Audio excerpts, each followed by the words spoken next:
If you want to live in Portugal, you'll find that the cost of living is very affordable compared to other countries in Western Europe, where life is generally expensive. Porto in particular is known to be a good place to live due to the relaxed pace of life, fantastic food, and great wine. Hello everyone, this is Ronan Blue, and today's topic would be on the 6 best reasons to retire to Porto.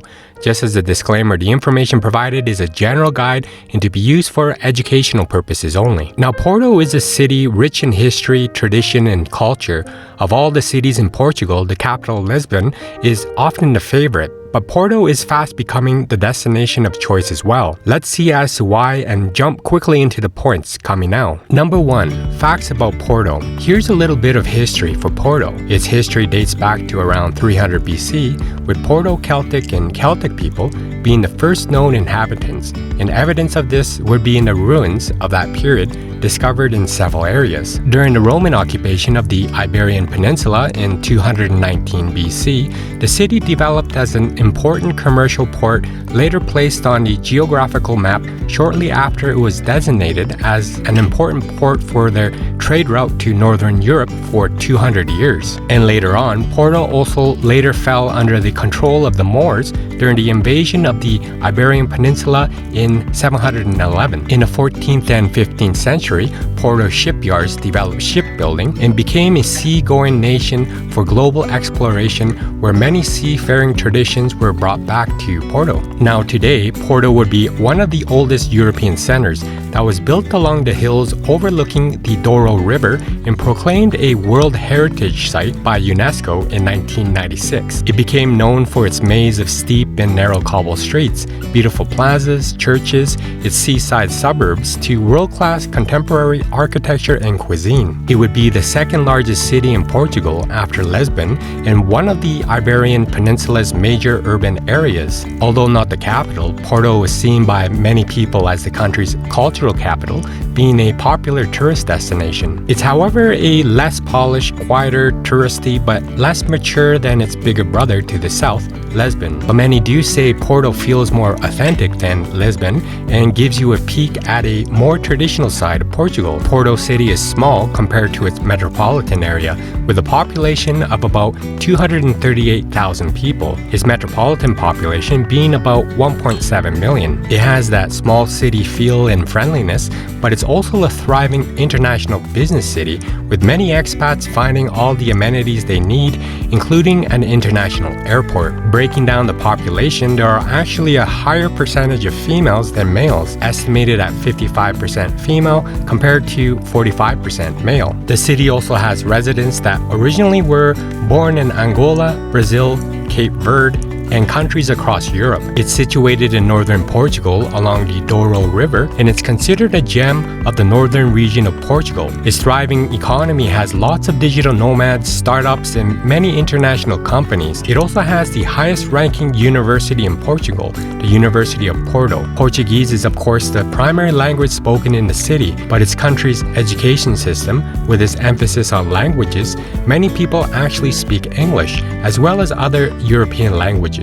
Many of the local traditions are actually sourced from the river, as well as Porto's proximity to the Atlantic, and today it would be a predominantly Roman Catholic country. The city is full of terrace hills, stuffed with buildings and houses overlooking the river, and the wine trade has filled the coffers of Porto for ages. It's like a buzzing metropolis, home to boutique and vintage shopping and a fantastic nightlife. On the streets, you can pass residents gossiping in front of little shops selling sewing machines and nighties, feeling like you've stepped back in time. Fado and folk music and dancing could be found through the streets as well, with lyrics linked to the sea of longing, nostalgia, and homesickness. You'll also find year-round cultural activity that often evolves around food, festivals of bread, olive oil, garlic, cheese, and wine, among others, with groups performing traditional dance and song. In 2014 and 2017, Porto was elected the best European destination by the Best European Destinations Agency. It's a warm, friendly city with a fascinating history and a great place to be an expat in. Number 2. Food in Porto. Francesina. This actually translates roughly to little French girl that has nothing to do with the sandwich. Its recipe originated in the city in the 1960s, and it consists of a multi-layered sandwich with a slim beef steak with little fat, sausages, ham, lots of cheese melted on top, and sliced bread. The sandwich has a tomato as well, a beer-based sauce, a fried egg, and served with large amounts of fries and a fried egg on top. Each restaurant makes its own version of the sauce, often a closely guarded family or chef's secret. Vukenlaud's salt cod. Now, Portugal is famous for its salted cod. The cod actually used is actually not from Portugal, but from the northern seas off Norway, and to preserve it, it is heavily salted and is soaked in water when it's ready to use. There's a bit of saltiness to the dish, but not overly so, and leaves the fish tasting super tender. They say there are 365 different ways to serve it, from simple pan-fried or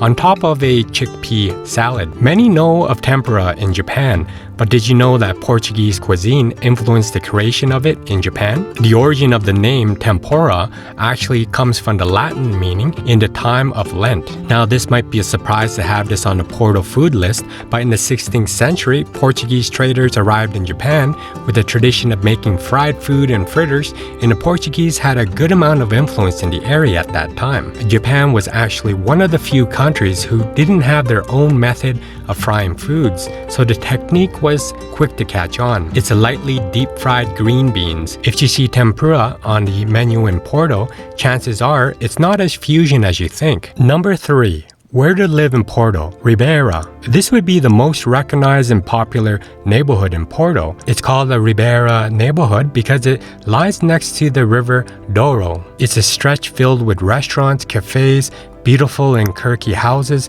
and a walkway that runs along the Douro River. It's also centrally located and close to everything you might need. It's walking distance from the center, as well as the bars, restaurants, and nightclubs. It also has a number of different metro stations, making public transport easy. It's one of the most historic neighborhoods in Porto. Its colorful old houses and cobble streets will charm anyone. It's a bubbly and lively neighborhood. You'll find enjoying your time watching the colorful boats on the banks with barrels of wine on them, or to sit at the many cafes, eat sardines, and drink the Portuguese wine as you watch the amazing sunset over the river. Although the prices of houses and apartments have gone up recently, it remains still a very good place to live in Porto. Some say it's a bit touristy and a bit expensive, but it's a very convenient place to live. Miragaia. This neighborhood is also just as colorful, with locations near the river filled with locals going about their day. Its origins are medieval, and it's an area that was outside the city walls. The colorful houses were constructed below the level of river on an ancient beach that served as a medieval shipyard. But nowadays, the houses are protected by a large wall, and the upper floors are built over arches, giving the whole neighborhood a very special atmosphere. You'll find when there are celebrations, Miragaia usually is the last place in town to go to bed. The party goes on and on all night long, and most of the time still moves into the morning. During the evenings, Miragaia restaurants and bars lighten up, where you can quietly have dinner or enjoy a drink with some friends, looking over the views of the river and of the rest of the city. Vila Nova de Gaia. This is actually on the other side of the River Douro, not actually in Porto, but very near, being connected to the city of Porto by metro, making it a convenient place to live, and is also less expensive than the city's downtown district. It's best known for the cellars where they age the port wine, and there are several shopping centers and some of the best beaches. It's a quiet seaside town that is beautiful and peaceful. Now, there's a lot to do here as well, having a valuable cultural heritage connected to the sea and long-standing fishing traditions, dozens of hectares of green spaces, wildlife, and several miles of west-facing white sand beaches. Its distance from the main city means it scores high on cleanliness and air quality, as well as security. It's an upscale and modern area with apartments that offer scenic views of the Atlantic. Number 4. Entertainment in Porto. Now, as mentioned before, Porto is a World Heritage Site, so you'll see how rich and varied this heritage is. There are medieval walls, churches, and compact streets. the Roman Cathedral, and that's just the beginning. There are the beaches as well, where on a hot day, you can dip your toes into the Atlantic that are just a few minutes from the city, about 10 to choose from. You can also go on boat tours as well, where most people spend time on or next to the Douro, feeling there's something special about this river. Floating down the river will give you some insights about the port warehouses, the port landmarks that soar high on the northern banks, and the various bridges, all while drinking its port wine, some to the point of drunkenness. You'll also see the Porto Bridge climb that opened in 1963, the longest span of a concrete arch bridge in the world that has 136,000 cars cross the structure every 24-hour period. You can climb it with safety gear attached to a safety line before inching your way up the arch beneath the road crossing. There are hilltops to climb that have spectacular views of the sunset with 13th century monasteries,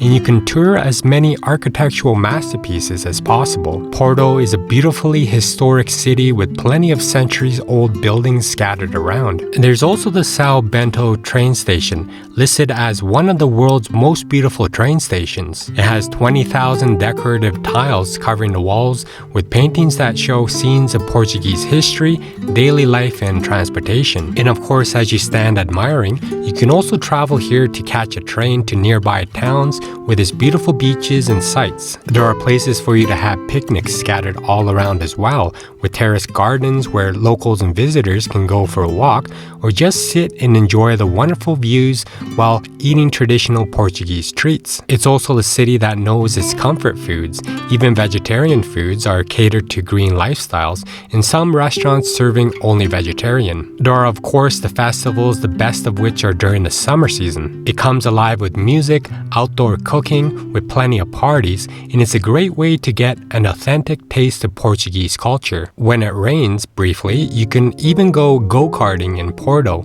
with well-designed indoor tracks. You can also go camping as well, filled with many camping sites in the region. You'll even have your pick of either camping by the sea or inland. Let's not forget the many water-related activities you can do in Porto as well, such as scuba diving, kayaking, and surfing, obviously being right next to the river and ocean. Number 5. Cost of living in Porto. In Portugal, the cost of living varies depending on the location and lifestyle you live. It's important to note that Lisbon and Cascais are the most expensive cities in Portugal, then followed by Porto. But it's just slightly cheaper to live in Porto than Lisbon. Some say the rents are around 25% less than in Lisbon, but in terms of utilities and other expenses, the costs are similar. But for most people who live in Porto, renting a good apartment will take the majority of your income or savings. To reduce the cost of renting, some people actually choose to live in shared apartments, but getting accommodation in Porto is relatively easier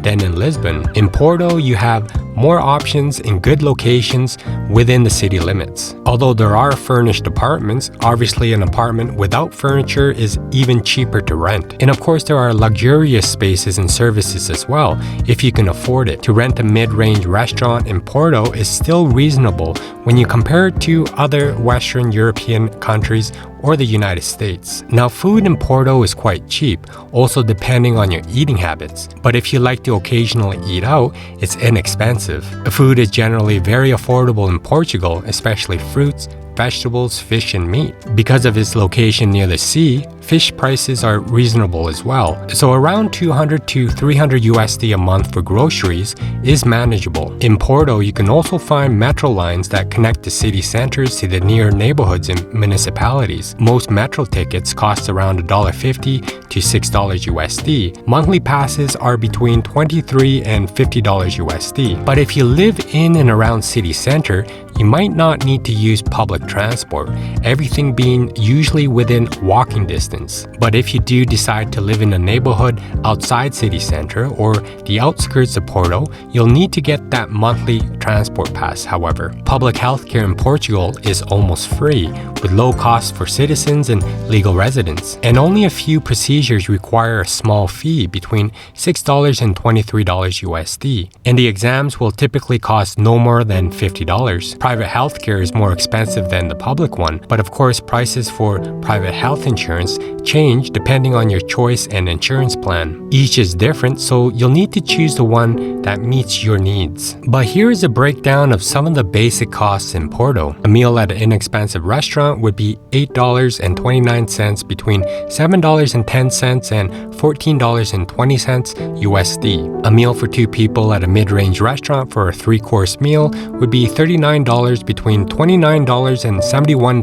USD. Basic utilities for an apartment would be $135 between $94 and $223 USD per month. The internet would be $37 between $29 and $47 USD per month. A fitness club would be $36 between $23 and $59 per month. A cinema would be $8 between $7 and $9 USD. An apartment 1 bedroom in city center would be $815 between $650 and $946 USD per month. An apartment 1 bedroom outside a city center would be $603 between $473 and $710 USD per month. An apartment 3 bedrooms in city center would be $1,469 between $1,183 and $2,130 USD per month. An apartment 3 bedrooms outside a city center would be $1,033 between $769 and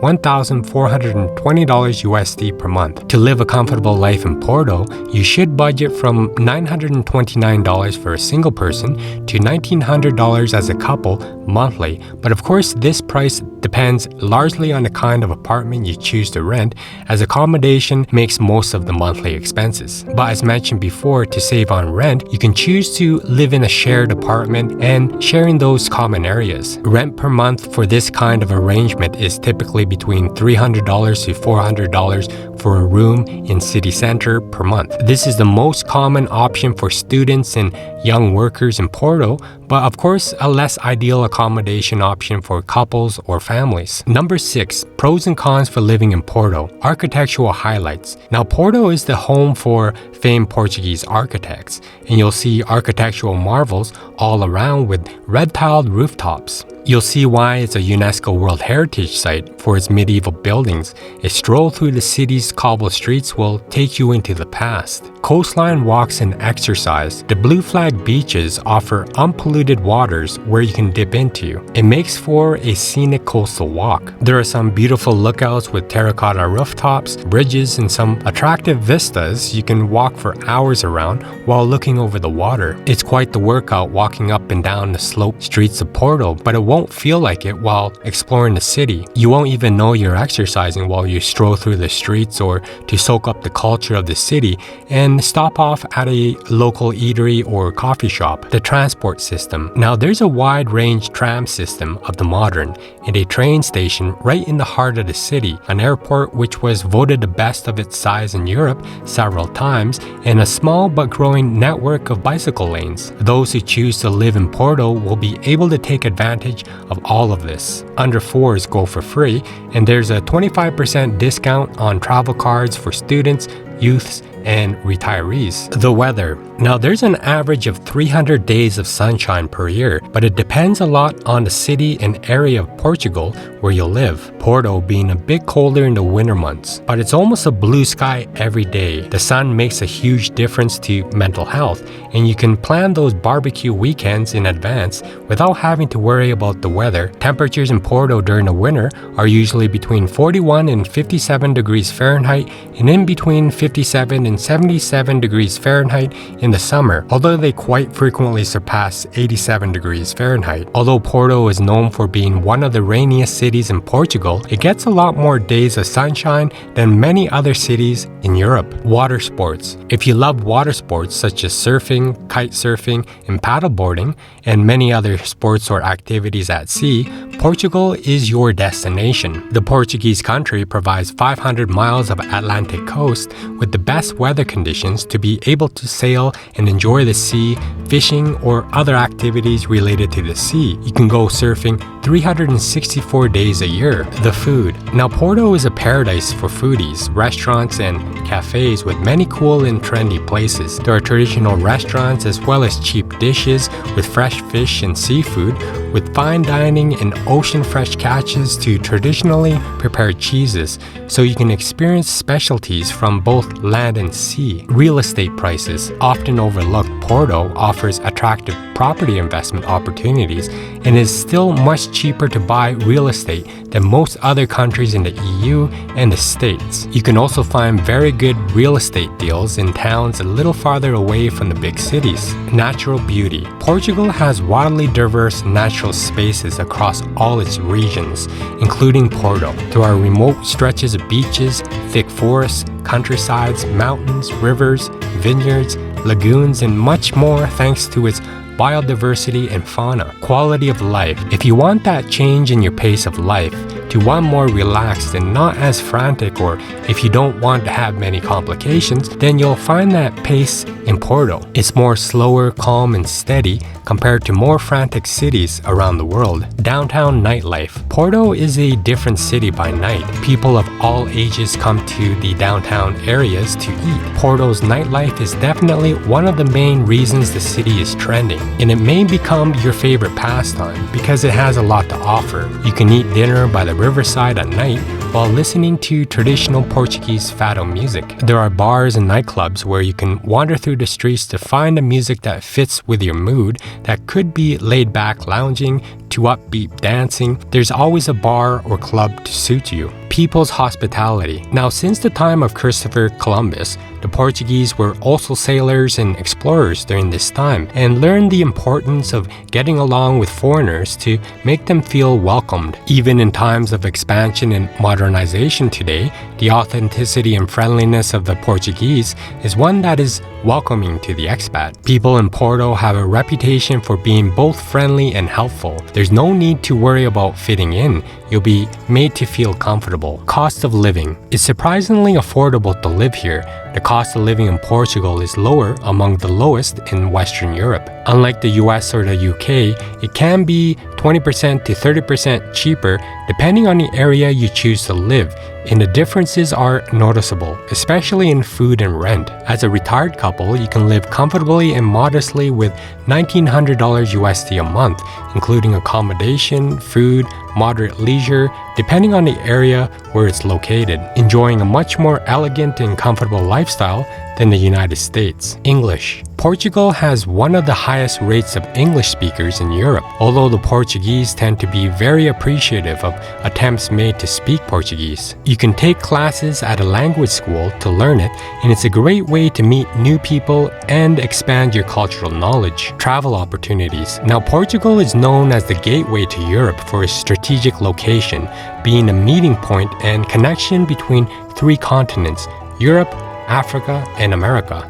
Flights, trains, and buses are generally cheap and easy. You can go on a day trip to neighboring cities or countries and come back feeling like it was a mini break. Plane rides are of short distance to places as well, so you can go and meet your friends and family much easier. It's a safe place to live. Portugal is one of the safest countries to live in, according to the Security Index rankings that considers several factors such as crime, perceived criminality, and conflicts. This extends to Porto even more so than busier tourist destinations like Lisbon. You can feel secure getting around, whether on foot or by bus, train, or taxi. Healthy population. With the robust healthcare system that combines private care with the public system, anyone who lives in Portugal can have access to the medical care they need. And coming from the US, you'll probably be surprised at how affordable healthcare is in Portugal compared to the US, even if you were to pay entirely out of pocket. Golden Visa program. Now, if you have the financial means,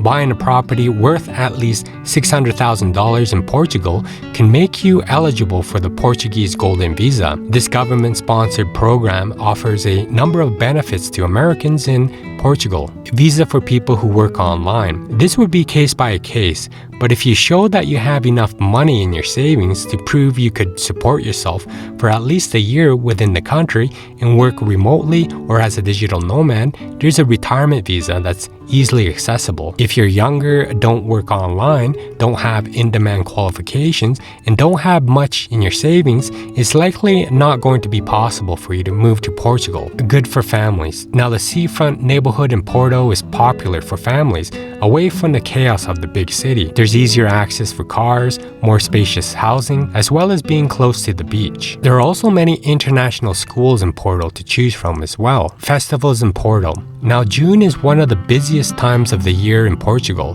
where much of the country celebrates. Street parties that involve eating sardines, dancing, drinking, and partying all night. You'll see Porto's residents take the streets to eat grilled fish and release candlelit lanterns into the sky and hit each other on the head with plastic hammers. Porto expat communities. You'll find over Facebook many who share their experiences of what it's like to live in Porto and give tips on various important topics for expats moving to Porto. You can join this group to learn from them or connect with other expats in Porto. Now let's talk about the cons. Paper money. Although some bars, restaurants, and shops do take credit cards, many of the smaller places don't.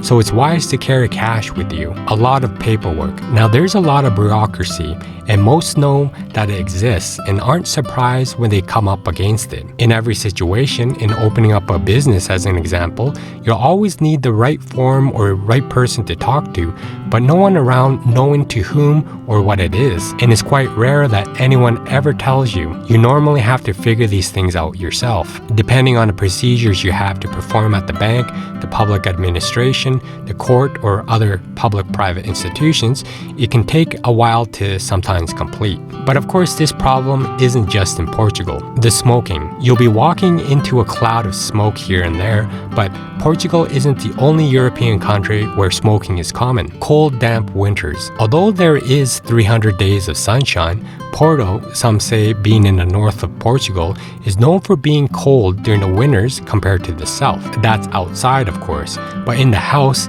is another matter entirely. Portuguese houses can be extremely cold in the winter. Most properties don't have central heating or sometimes heating of any kind, and so you may find yourself wearing a jacket and gloves inside to keep warm. But of course, this isn't also unique to Portugal. Most of Europe is cold in the winter, much colder than Portugal. Noise levels. If you live in an apartment in Portugal, it's not unusual to hear your neighbors, and if they live above you, you'll probably hear them walking around as well.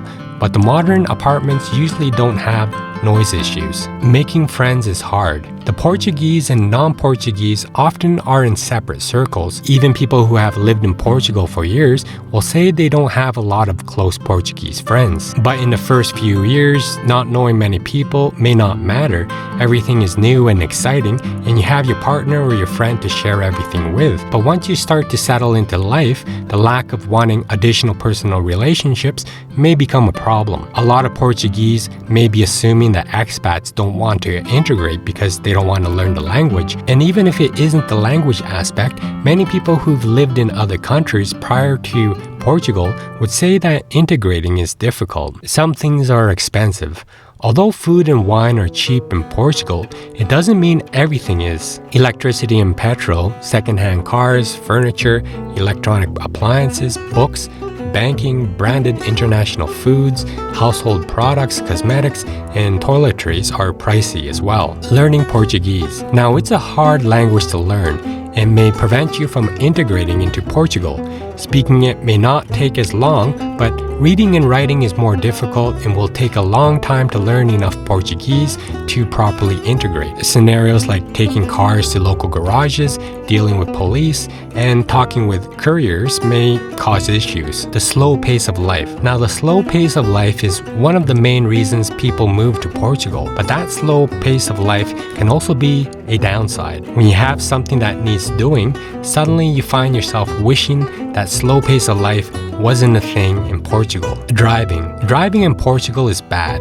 you'll find people flashing their lights to get past you, or they are drinking and driving, and indicators are rarely used. Car accidents are frequent in Portugal. The rising cost of living. The cost of living in Portugal is on the rise, especially when it comes to property prices. This is obviously more of a downside of the Portuguese living in Portugal, who typically have less buying power on average, but it's still a downside for expats as well. The cold ocean. A lot of people move to Portugal for the beaches and are surprised by just how cold the water is. Now, it's not the Mediterranean Sea, it's the Atlantic Ocean. Now, it isn't a big deal for a lot of people, as most only go to the beach in the summer, but it can make a difference if you were expecting to spend a lot more time in the water. Over tourism. Tourism has boomed, and Portugal has become one of the hottest destinations to visit and has attracted millions of tourists from all over the world. Porto is at times too small to handle the volume of tourists that are visiting, with the streets being narrow and the city themselves being compact and small. But despite all of the cons mentioned, many of which may not even affect you much, Porto, Portugal remains a great place for retirement within the European Union. It's full of old architecture and history, yet offers the comforts of any modern city. You can also just as easily love the oceanside living. You can also add in beautiful beaches, a relaxed pace of everyday life, English speakers, and from that perspective, Portugal becomes an ideal place to watch the sunset well into your golden years. Well, tell me what you think of the 6 best reasons to live in Porto in the comment section below. If you like this vlog, please don't forget to give me a like, subscribe if you haven't already, and hit that notification bell for more of my coming content here. Thank you for watching my vlog. Be free, gain wealth, and travel far.